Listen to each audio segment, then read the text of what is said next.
3 अप्रैल 2026 को केंद्रीय शिक्षा मंत्री धर्मेंद्र प्रधान ने मुख्यमंत्री सहित वरिष्ठ जनप्रतिनिधियों की उपस्थिति में Mahakal the master of time प्रदर्शनी का अवलोकन कर अपने संबोधन में कहा कि उज्जैन केवल आस्था का केंद्र नहीं बल्कि विज्ञान और अध्यात्म के अद्भुत संगम का जीवंत उदाहरण है, जहां से एक नई वैचारिक दृष्टि का जन्म होता है। प्रधान ने उज्जैन, काशी, कांची और पुरी जैसे आध्यात्मिक केंद्रों को भारतीय ज्ञान परंपरा की जीती जागती प्रयोगशालाएं बताते हुए कहा कि यहाँ विज्ञान, संस्कृति, कला और अध्यात्म का अद्वितीय समन्वय देखने को मिलता है।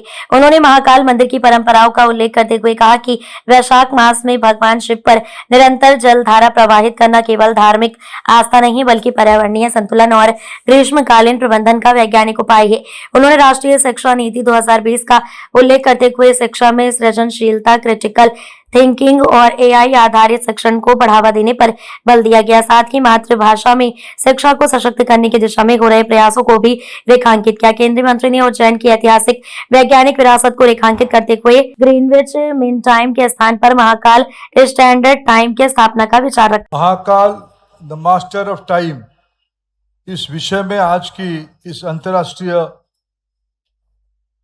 त्रिदिवसीय गोष्ठी में मंच पे उपस्थित मध्य प्रदेश की लोकप्रिय मुख्यमंत्री आदरणीय डॉक्टर मोहन यादव जी, हम सभी के मार्गदर्शक, मौलिक चिंतक, परम आदरणीय माननीय सुरेश सोनी जी, नीति आयोग के सदस्य डॉक्टर VK सारस्वत जी तथा यहाँ उपस्थित देश विदेश से आए हुए इस विषय पर रुचि रखने वाला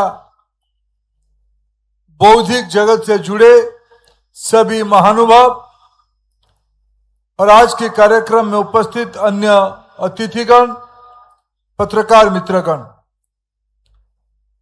परमादरणीय माननीय सोनी जी ने इस विषय की नोट एड्रेस रखते हुए आज आपके सामने एक चैलेंज, एक प्रकार से एक अपेक्षा, एक प्रकार से एक दायित्व छोड़ के गया है।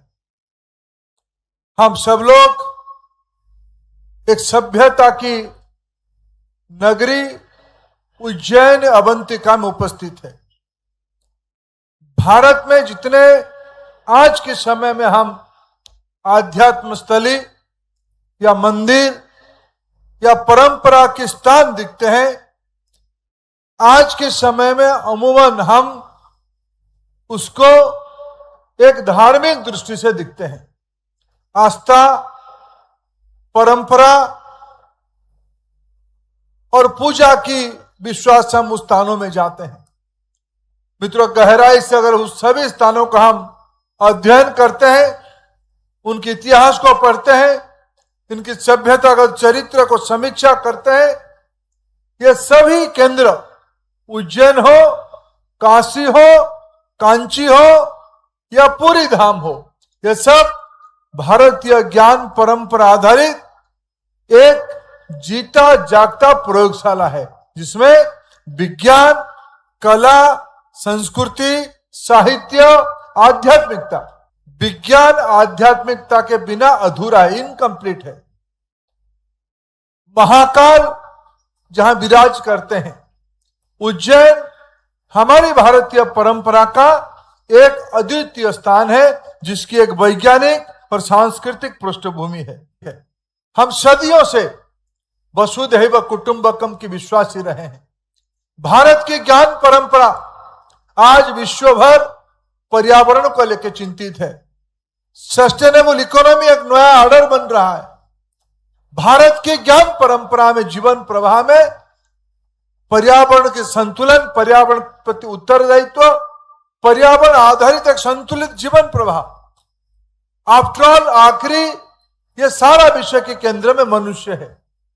मनुष्य की सोच केवल वस्तुवादी नहीं हो सकता है, केवल एक मैटेरियलिस्टिक अप्रोच से नहीं चल सकता है।